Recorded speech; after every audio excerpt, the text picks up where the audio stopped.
Hey everyone, it's Katie. Welcome to another weird background as I chase the light around my house.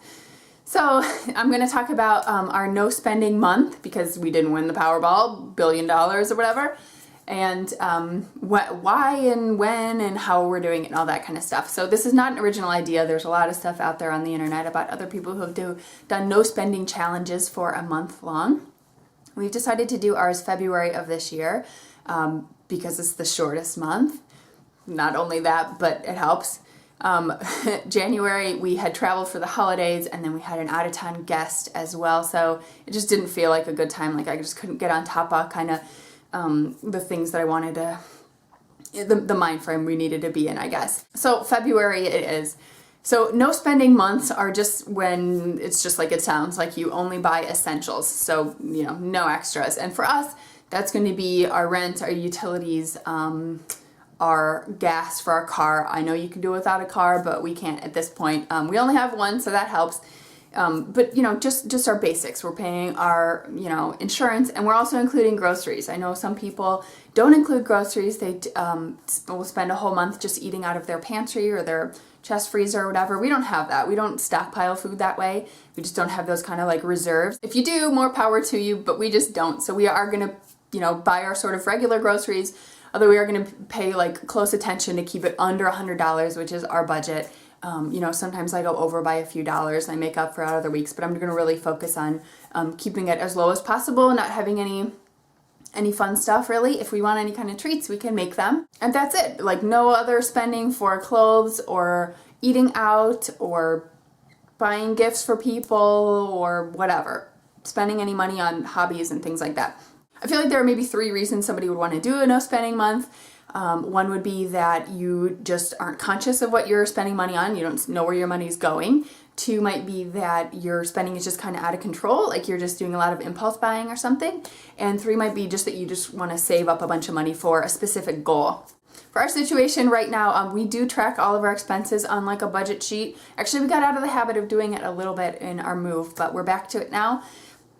So we do have a good sense of what we're spending every dime on, actually, and we do live pretty frugally. We don't have a whole lot of extras, and you know, I feel like I resisted kind of doing a no spending month because I feel like our kind of extra expenses are really minimal anyway.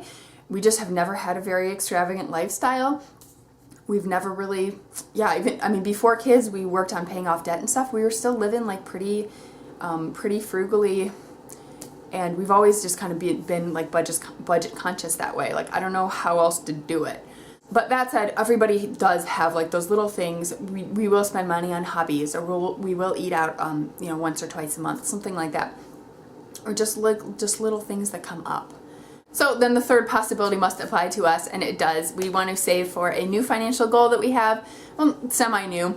Up until this point, Mike has been working part-time for his old job, and we've been in this, that's now 7 months of kind of getting adjusted to our new place, and he's been working part-time. We've been living pretty much off of like part-time wages and the little side gigs that I like piece together and the money that we got from selling our last home. And that's kind of running out. Mike is now working a temp job that is full-time. He's working more than 60 hours a week right now, and we really feel like this is a good time to just stash away as much money as we can and focus on something that's really important to him right now, and that is buying a new house here. I think we talked about it recently, and that's something that he was really feeling strongly. Right now we're renting, and we do pay more in rent than we would for a mortgage, especially we're debt free except for my husband's student loans, which are significant, but it's a little bit of a special situation because he works in a public interest field, so they will get forgiven in a few years as long as he keeps in that track. Anyway, otherwise, like, we are in a good position. It's just that we've been draining our savings, so now we're going to be in the process of building it back up and having a down payment and trying to really focus on that. Our lease is up here in July. For me, I would actually stay another year and a half, 2 years, whatever, as long as we get some of the lead paint issues we have addressed. And I know an update on that is coming. So personally, I think I would be okay staying here, again, if certain things changed, but I do see the value in getting into like a house in a neighborhood that we're going to be in much longer term or permanently. Especially as Alice is starting kindergarten and stuff, I would love her to, you know, just get into her social circle and have that and not have to change like a year from now. Because now I know how disruptive all of that really is. So as we kick off this challenge, February 1st, I feel pretty ready for it, I guess. I haven't done a whole lot of preparation. I didn't like stock up on things ahead of time because I feel like that sort of defeats the purpose. But I do have like a pretty good sense of some of that like free activities. Like I've done research on things. I've got some toys on request from our toy library. The kids are going to be starting swimming lessons that we paid for last month, so there's already something like kind of built in to look forward to have going on. Plus with the amount Mike is working right now anyway, we're not going to be having any like fabulous weekends away or whatever. I'm excited to see how much we can bank during this month with his extra income and our extra diligence on the outgoing side. If you have done a no spending challenge for any length of time yourself, I would love to know how it went and sort of what you found the biggest obstacles to be, or what you found most difficult. If you have any other tips, or if you'd like to join me, that'd be cool. This has turned into a little bit of a life update, but I think that's everything to say about the no spending month. If I missed like a big piece of it, let me know and I'll try to put something in a comment or the description box kind of explaining more.